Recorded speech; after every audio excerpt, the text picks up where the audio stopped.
Okay, so let's go ahead. So we'll see the types of butt joints. So it's very simple to understand the classifications here because they are based upon the shape of the welded region. Whatever the shaded portion is there here, whatever is the shape of this region, that is the name for this joint. So if this is the shape of a square, we call it a square joint or square butt joint. If it is shape of a V, we'll call it as V butt joint. If it is double V, we call it as double V butt joint. If it is J, we call it as J butt joint, double J, and so on like that. Understand? So in the previous classes, I used to put diagrams as well, but it's not required at all. Whatever the shape of this region is there, that defines the name of the joint. Clear? So double V means it will be like this. The plates are cut in such a way that this region will take shape of double V. So this is one V, another V here, both are attached here in that way. Clear? So the name is given in that way here. But one thing very importantly we should be remembering is, you take any joints, you see that more amount of molten metal is poured here. More amount of molten metal is poured here. Okay, so if manufacturing is over for you people, by now you would be giving me the answer. But as manufacturing is not over, only few people might be having answer regarding this. So I would like to explain this thing here. Everybody listen carefully. Whenever you convert or whenever you produce something, solid thing by casting procedure. Okay, yeah. About compensating the defects, it's about compensating the shrinkage here. Listen carefully everyone.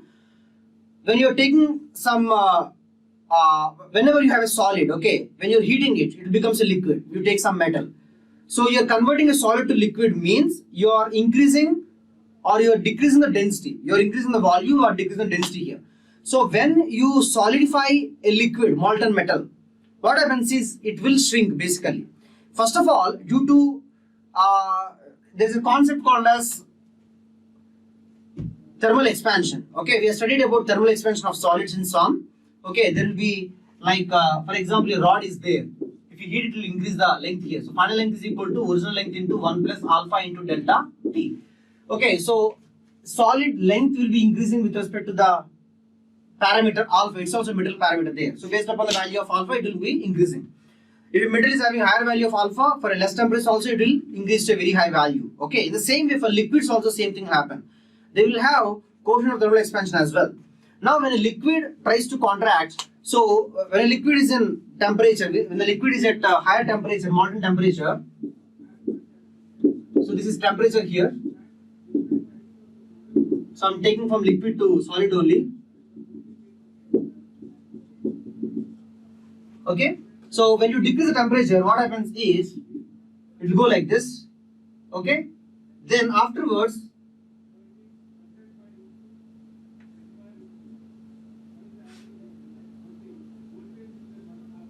okay, then it will become solid here. Fine, I'm putting a simple line itself. So here, when it's coming from this point to this point, it is still liquid. Temperature is decreasing here. Due to the decrease of temperature, the liquid will shrinkage. Liquid will experience shrinkage here. That means volume will decrease.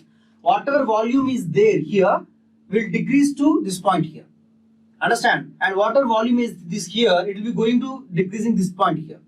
So when your decreasing temperature, volume will be going on decreasing or shrinkage will be going on happening.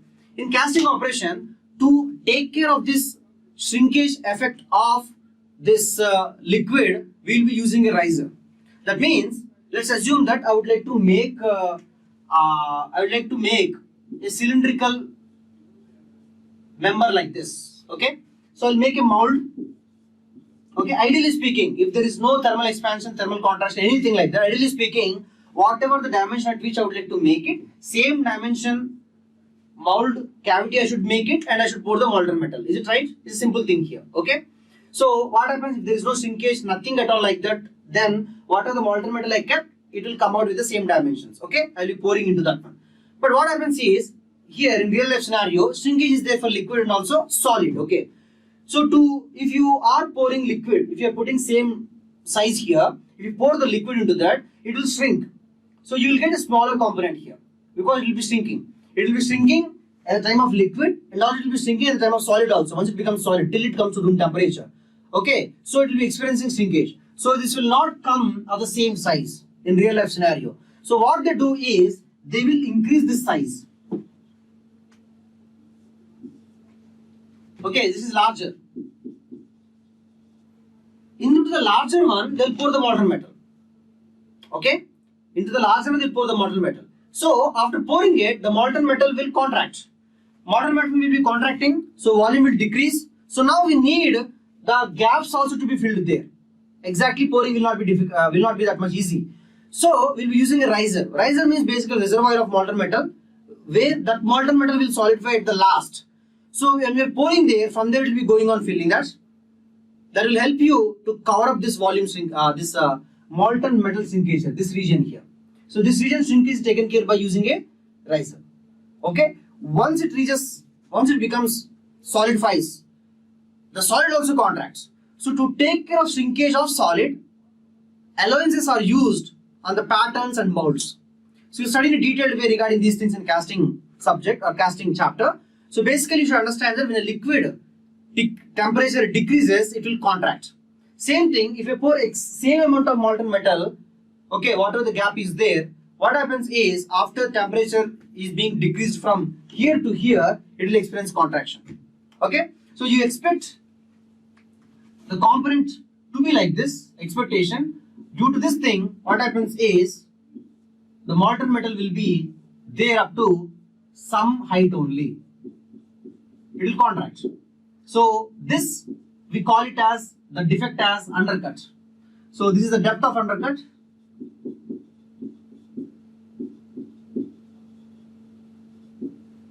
And this defect is called as undercut. Okay, so this undercut is the defect in this welding operation here. It can be produced if you don't put sufficient amount of molten metal. Okay, clear? So it's the depth of undercut. So please remember this thing because we have a question on this thing regarding this undercut concept only. You should be able to apply this thing. So we pour extra amount of molten metal. Every time you will be pouring more extra amount of molten metal so that it can take care of shrinkage of the liquid molten metal. Clear? Thermal stress are always lesser because a sand mold easily breaks if we apply little force but high molten metal is bared. It's appropriate to ask manufacturing faculty when you are discussing about or studying about the chapter of casting. Okay? Clear? As far as SOM subject is concerned, we should not simply say that this is weaker, that is stronger just by taking care of stresses. It's about you apply some load, same load. Whenever you do the comparison, you apply same load, okay, and you see deformations that are occurring. First of all, every material undergoes some elastic deformation. So based upon that, you will say which one is more elastic. Then you see at what value of stress they are actually fracturing or breaking or yielding is happening. Whichever fails first, we'll say that is a little bit weaker with respect to that type of loading condition. Understand? So it should be done in a very, very specific way. Clear? Everyone understood why we have to go with the extra amount of molten metal? Okay, so I'm pouring. So you should be understanding when doing the welding operation, should be doing in such a way that more amount of molten metal is there. Yeah. So to take care.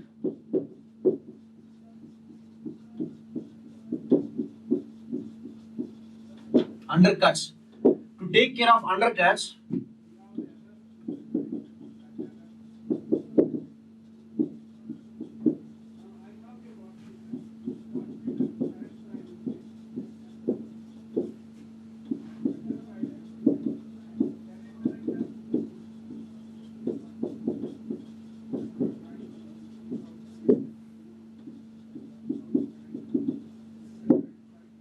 okay, so kindly copy this thing. I hope it's clear. You can see a few terms or few types of fillet joints. Okay, I hope everybody understood that why it's called as a fillet joint, because the molten metal, once you keep one plate over the other,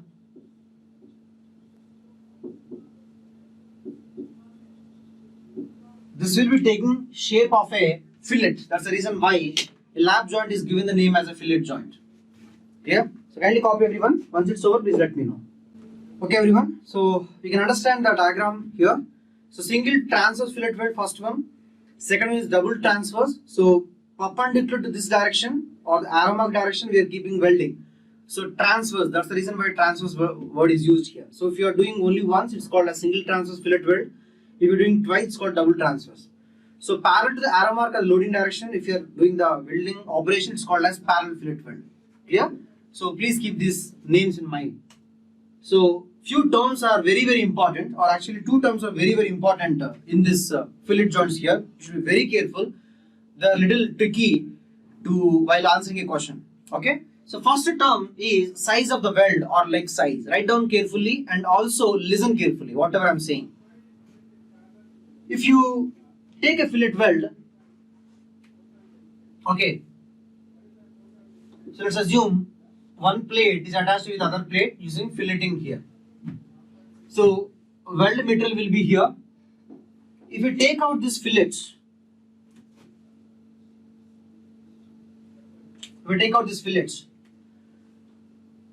this will be a right angled triangle, this will be H, this also will be H here.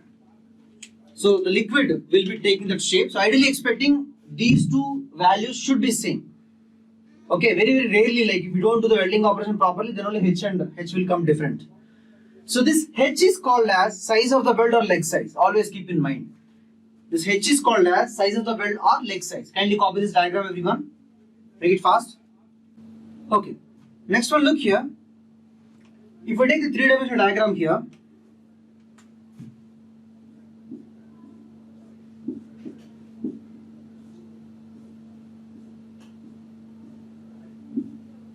it will be like this. So here we do the filleting. Okay. Let's take this length as L.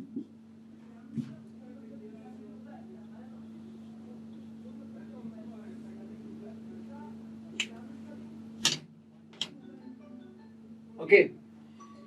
So if you take this area, that means this area here. This is H into L. H into L. Understand? Okay. Now I am taking other area here. This one. That is given as throat. So T is called as throat. And corresponding plane, that is T into L, is called as throat plane. Okay. So T is throat. So corresponding area is throat plane. Okay. So in most of the cases, we are going to observe that stress is going to be highest on this plane, not H into L plane. T into L plane will have higher value of stress because T into L plane is lesser or smaller in magnitude as compared to H into L plane. That's why you should be very clear about this throat plane, T into L. Understand? I will give you a simple example.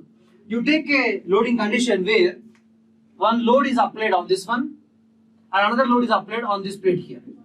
This load is giving rise to a effect, okay, pulling effect on this one and that side pulling effect on the lower plate here. Due to that, shearing will try to happen on this welding region.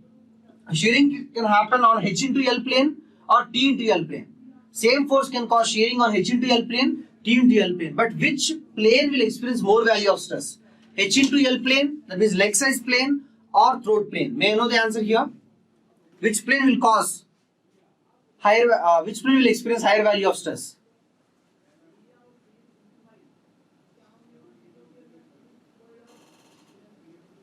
Which plane? Very good, throat plane. Understand? So like this, in most of the cases, we are going to experience that throat plane is going to experience highest value of stress. Okay? So we should be knowing about that.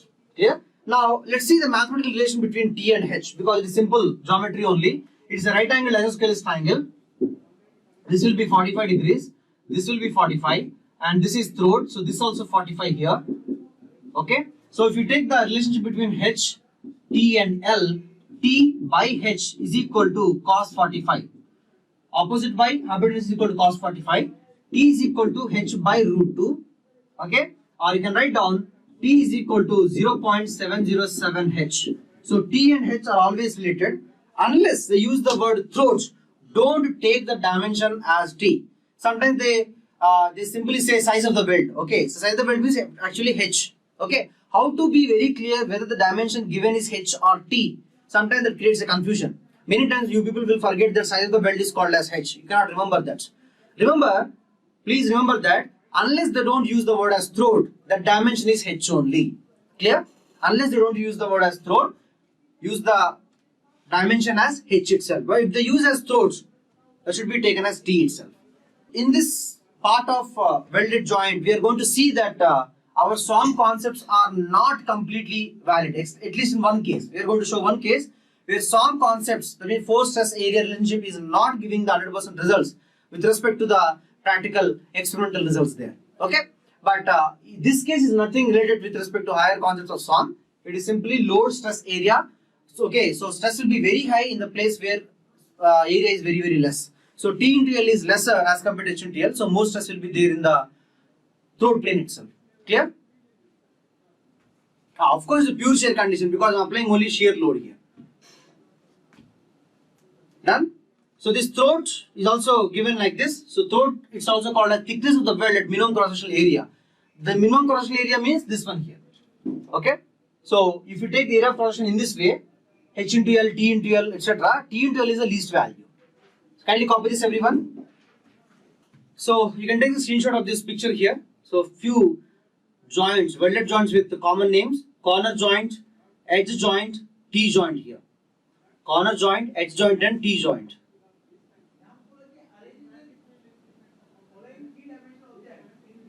Yeah, Kumar Vishesh, always T and H are related like this. Unless you don't do the welding operation properly, you will be getting different value. Okay, so in ideal case, we expect T, H are related like this only. T is equal to 0.707 H itself. And I hope you people understood how T, H relationship is coming up. So taking a screenshot of this picture is done, everyone. There's nothing extra to study there. Mohammed Anas can't vanish. It's a type of welded joint only, but the angle between the plates is not 180 degrees, but is actually equal to 0 degrees here. That's it. Okay, so depending upon loading condition only, we can discuss much about that. How the load is acting. Okay, so the concept we are going to study in the coming slides. So such type of, in that way itself you can understand. That means like you should know the load and you should understand which type of stress is produced at a particular area of cross section. Look here, this one you will understand. Next one. So for this case, you guys can tell what type of stresses are produced in the weld region due to the applied force P. What type of stresses are produced here in this case? A simple butt joint are taken here. Yeah, of course, you should be taking the smallest area, right? Smallest plane. Because smallest plane will give rise to highest value of stress. H into L is the smallest plane. So if you take the smallest plane, what is the value of stress? Or what type of stress is there, first of all? Which type of stress? Tensile or shear? Very good, tensile stress. So simply if you try to write down the relationship between force, stress, area, you can write down force is equal to tensile stress sigma T into H into L. Force is equal to stress sigma T into H into L. Okay? Understood? It's a very simple thing. Kindly copy this, everybody. So this load should not give rise to a stress which is more than the tensile strength of the weld material. In this case, can you guys tell me what type of stresses are produced and on which plane those stresses are produced? Okay, so we have force is equal to shear stress T into L into tau. T into L area into tau. Okay, so this can be written as 0.707 H L into tau. If you are going with double fillet welding like this, one here and other here, then you have to shear two areas. So here to separate these two plates, I just have to shear one area here, but here I have to shear two areas, one area and other area here. So this gives you twice of this thing, so 1.414 H L into tau. You see that due to this, you can experience or have higher load carrying capacity. Okay, look here, it's given that a 60 mm long and 6 mm thick fillet weld carries a steady load of 15 kN along the weld. The shear strength of the weld metal is equal to 200 MPa. The factor of safety is. So here in this question, they haven't used throat term for any of the dimensions here. Okay, so L is equal to 60 mm, H is equal to 6 millimeters. So you should not get confused that 6 millimeter is T, otherwise your answer is wrong. So if you have taken H is equal to 6, then your answer is wrong. So T is equal to not given, H is equal to 6 millimeters. Load applied is equal to 15 kilo Newton. They haven't said whether it is single fillet or double fillet, so we are taking it as single filleted only. Okay, single transverse or single fillet itself. So we have the formula: force is equal to shear stress into T into L. P is equal to 0.707 HL tau.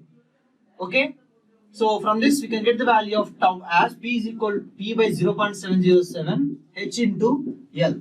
So force P is equal to 15,000 by 0.707 H into L, 6 into 60.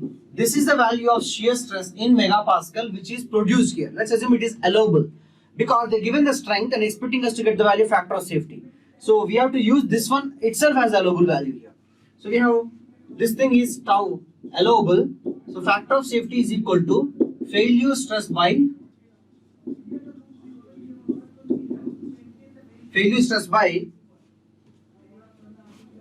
factor of safety is equal to failure stress by allowable stress.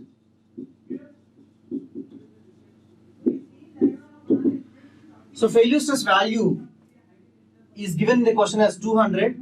So 200 by 15,000 into 0.707 into 6 into 60. So if you simplify this, you will be getting the answer. So you have 0, 0, 0, 0. This 0 will go here. 2, 5. Okay. 6, 12, 24. 24 by 5 root 2. Okay. So you'll be getting the answer. The answer is C, right? 4.8, right? Everybody getting this thing? Answer is coming B or C. May I know the answer here? 3.4 or 4.8? Based upon this calculation. May I know the answer, please, everyone?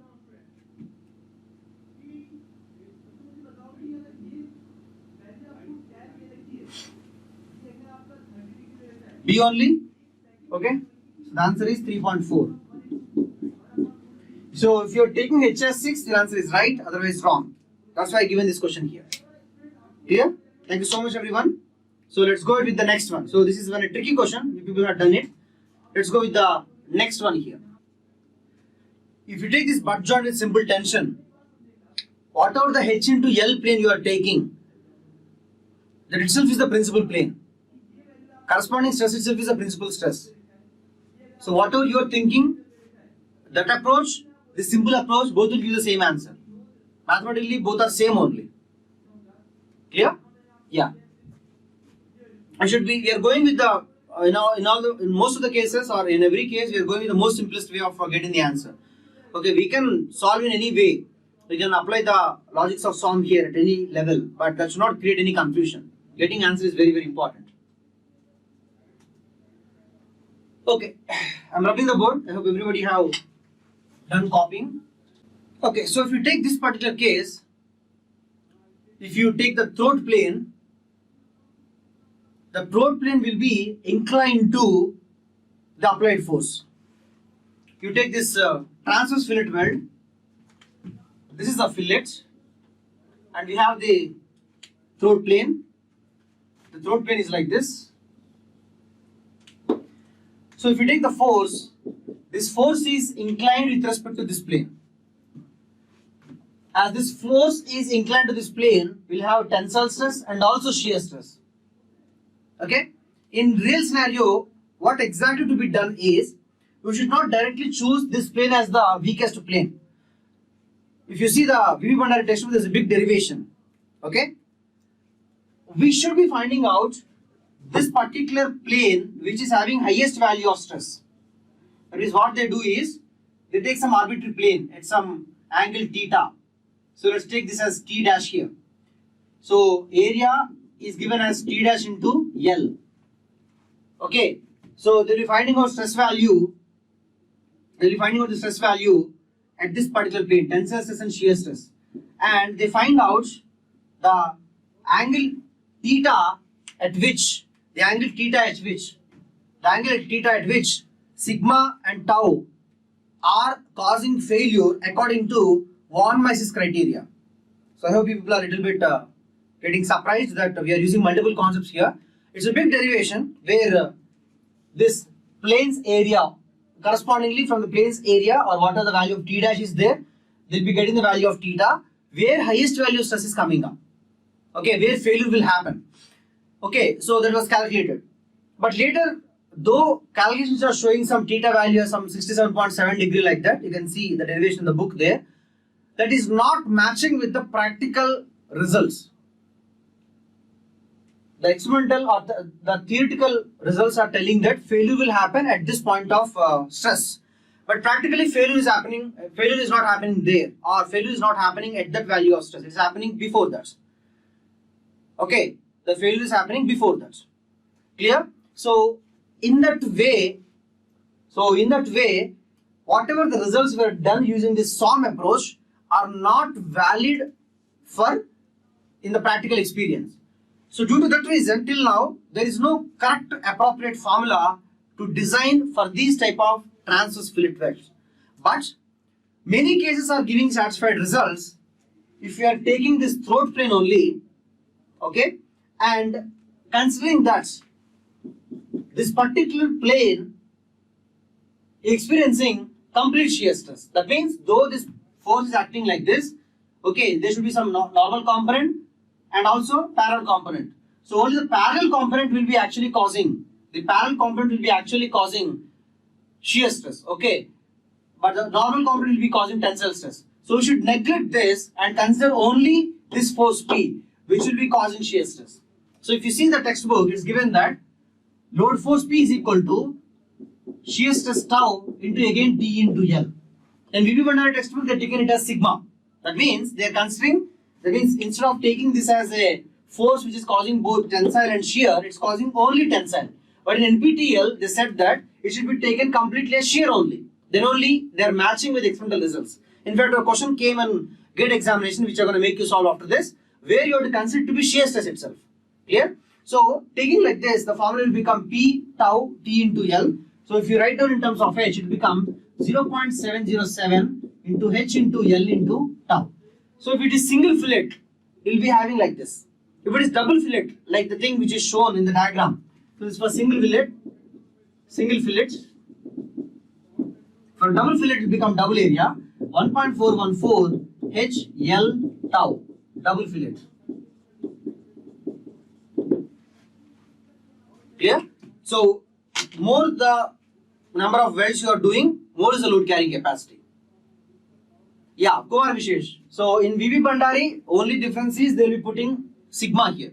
But if you take sigma, the problem is you can't solve the next question or the GATE question which came in the previous years. And I checked in NPTEL, they told it to be taken as tau.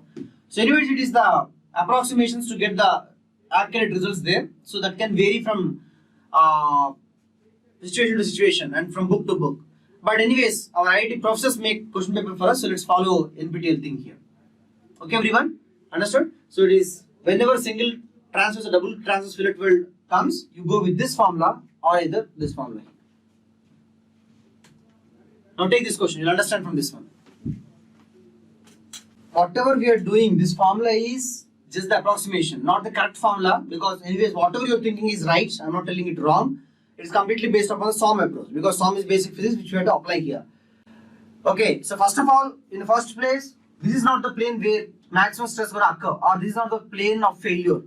If you take the or apply the condition of or these theories of failure condition here, okay? It's just approximation, because whatever ideal way of approximation, ideal way of calculations we are doing, they are not giving the correct results according to experiments. So you are going with the simplest approach here, which can give you some little number of answers or little number of correct answers. So this is the formula which you have to follow based upon the single fillet or double fillet. A fillet weld joint is subject to transverse loading. Both legs are of 10 millimeters. Legs means what? H is given as 10 millimeters. They also given length as 30 millimeters. If the allowable shear stress of the weld is 94 megapascal, considering the minimum throat area of the weld, the maximum allowable transverse load is. So using that you have to get it. They haven't said it is double transverse fillet weld, so you should be going with this formula only. So we have force P is equal to 0.707 H L tau. Substitute the values here. 0.707, H is equal to given as 10, L is 30, tau is equal to 94. This gives you 19.93, but this is in kilonewton. So this is Newton, you divide by 1000 because every option is in kilonewtons here. So I hope there is no doubt regarding this question. So let's go ahead with the last concept. So from this concept, no question came in the previous year's GATE papers, but there is definitely a probability that in the coming concepts the question can come. Coming years question can come. The reason is this concept, like, it's little unique. Definitely they can expect us to put a question in the coming years. It's easy only, just all you have to do is apply the concept of SOM subject that we have learned in the chapter of torsion. Okay, kindly put the title everybody. So for this thing you have to listen carefully, then you can copy. You can answer these questions, answer the questions of this part just by marking up the final answer also, but I want you to understand the derivation because it's completely SOM thing. All you are going to do is apply the torsion equation. T by J is equal to tau by R. I am taking a cylindrical shaft like this and I would like to weld it to the vertical wall like this. Okay, so to weld it to the vertical wall, what I should do is I should weld it along the circumference or at the junction of the cylindrical shaft with the vertical wall. So take this and weld it to the vertical wall like this, and welding can be done over the circumference. Okay, at the junction.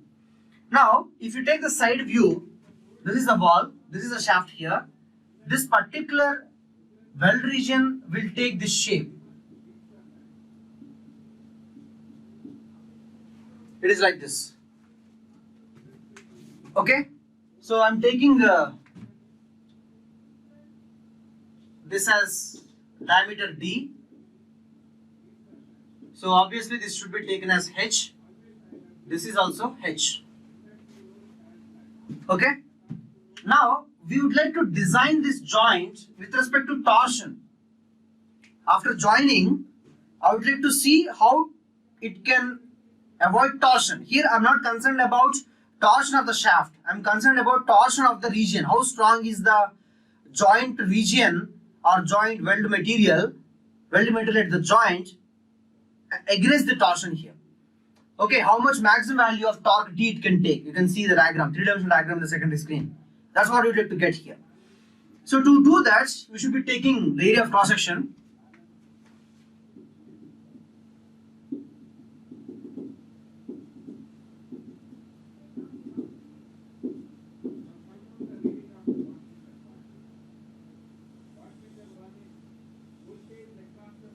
So it is like this.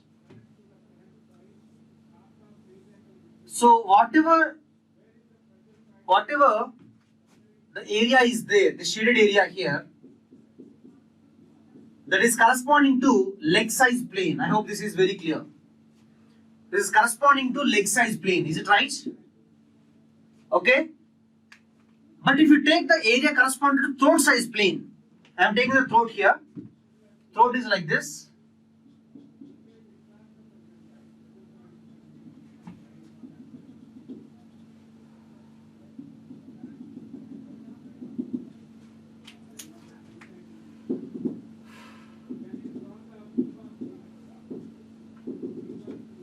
I am taking the area corresponding to that.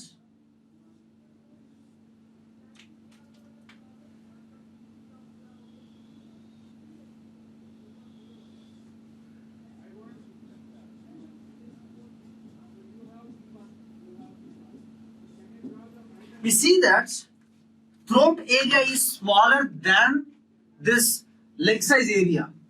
Throat area is smaller than leg size area, so we should be more concerned about this, not this one. Okay, so as we see that this welding regions are very, very small, we can neglect the inclination of this throat area. We are neglecting the inclination of the throat area. So you can remember one assumption, that neglect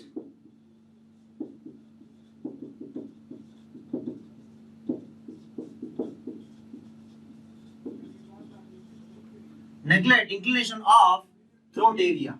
Okay, this is the thing which you have to keep in mind. Okay, so if you see here, I'm taking the radius as r and this dimension is t. So torsion is occurring over this weld material area here.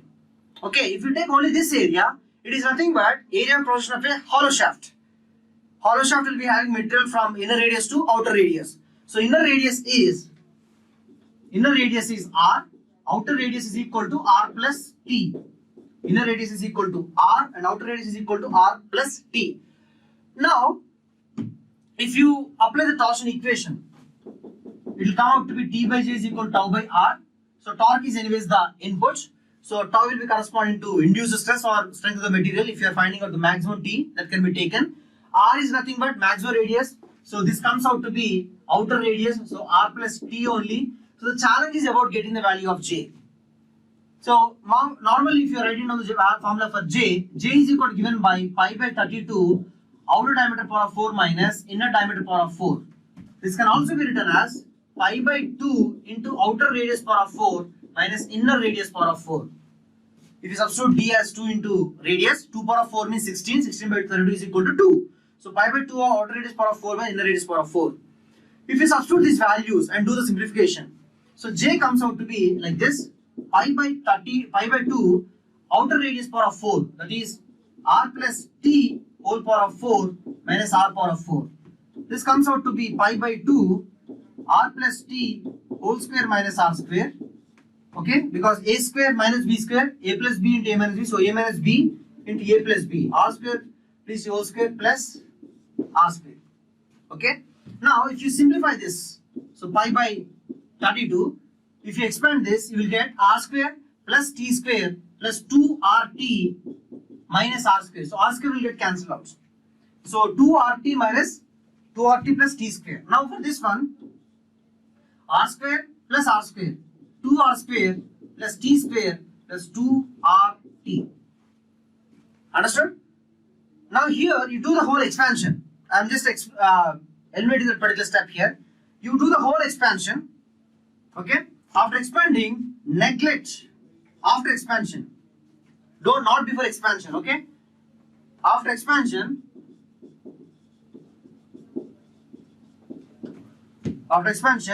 neglect all terms with t square, t cube, t power of 4, etc. These are all higher powers. Higher powers of t. So if you neglect them, you left over with like this. J is equal to 2 pi r cube t. Because all the things, because every term is having t, so it will start with at least t. So I'm asking you to neglect all the higher powers of t because t is very very small as compared to r in real life scenario. So t will be very very small. So t will be very very small. So we are neglecting higher terms, t square, t cube, t power of 4, etc. This gives you j is equal to 2 pi r cube t. Understand? So you have to remember this thing. You have to remember this formula here. J is equal to 2 pi r cube t. So this is the formula which we use for this circumferential fillet weld. So once you substitute in that, you can easily get the relation t by 2 pi r square t is equal to tau. After substituting, you'll get the relation. If you don't want to eliminate all, just mark up this equation and you can get the answer. So kindly copy this and solve this question. It is a question from PP Bhandari textbook directly.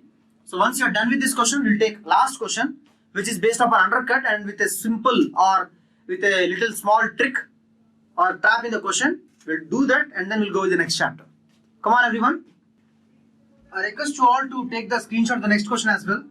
So we'll discuss both the questions at the same time because the previous question or this first question is a very simple one, direct formula based only.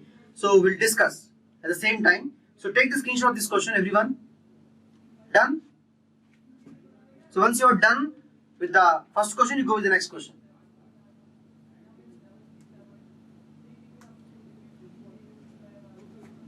Everybody done taking screenshot of the second question or not?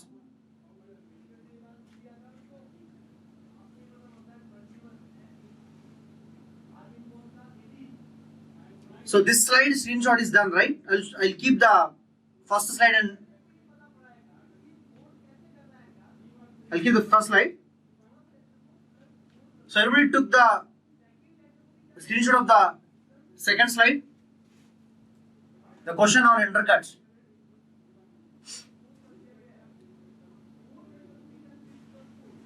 So no one else missing, right?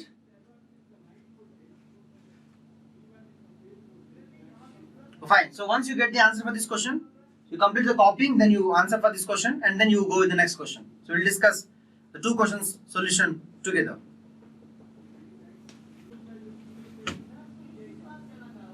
So let's look into the solution of the first question. So first question, if you are calculating using this formula, you will be getting T.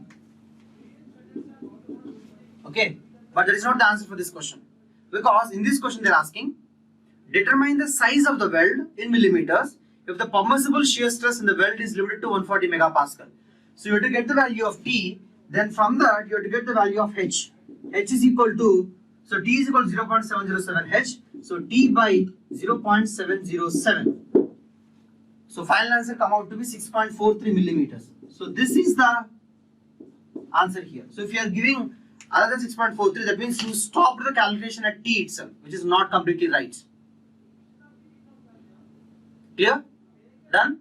So this is the answer for this question. Clear, everybody? Any doubt regarding this? I advise everyone to solve the question whenever I give a question, whenever I explain it, listen.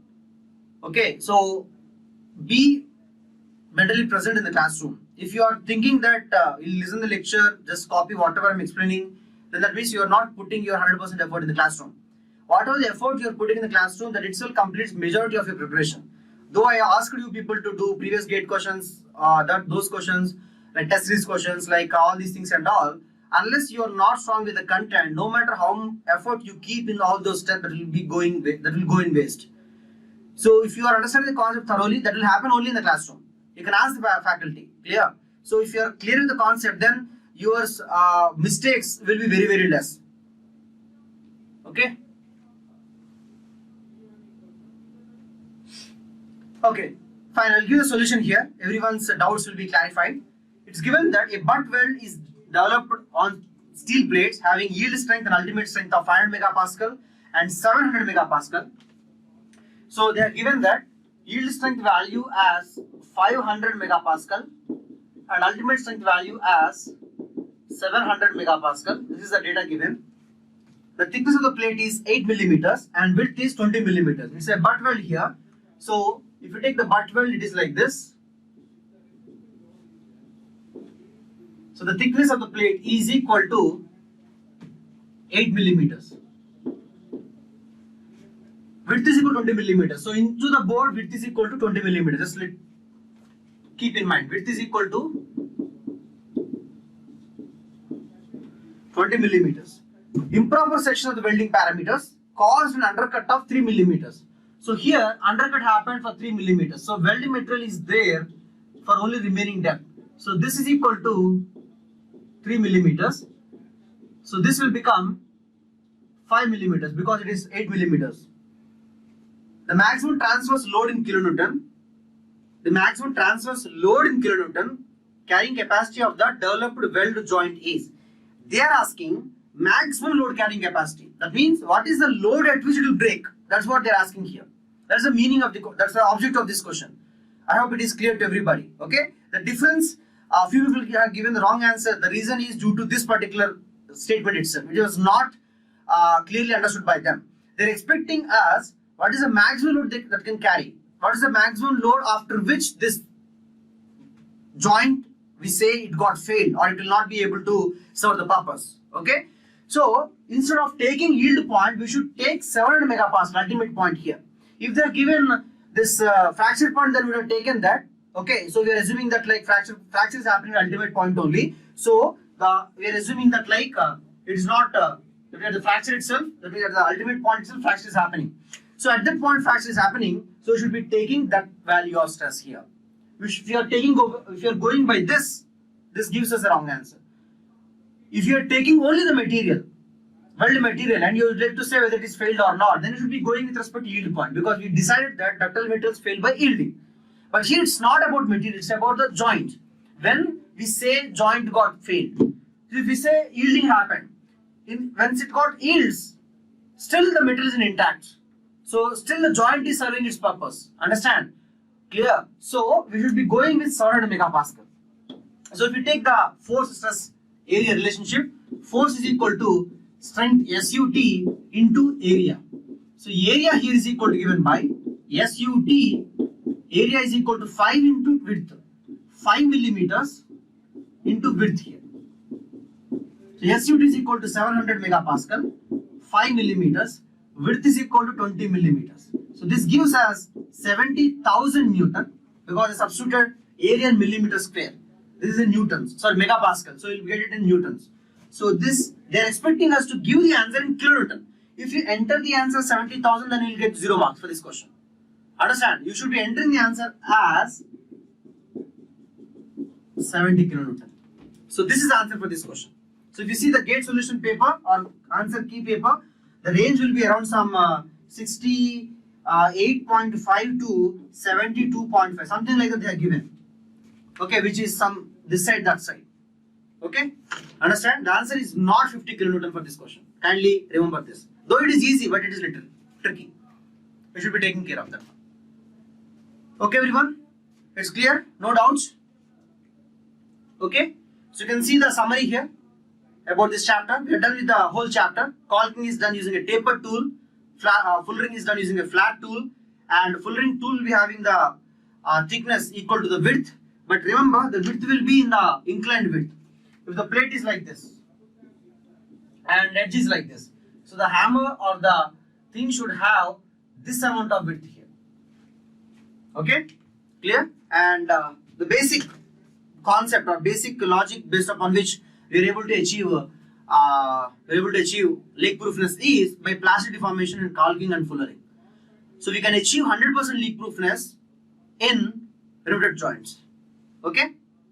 So next one, bolt of uniform strength. Kindly remember carefully. Bolt of uniform strength is produced by making shank diameter is equal to core diameter. Understood? So this is a very repetitive question in IAS papers. If you solve previous IAS papers, so IAS paper means it's not that every question is going to be very tough.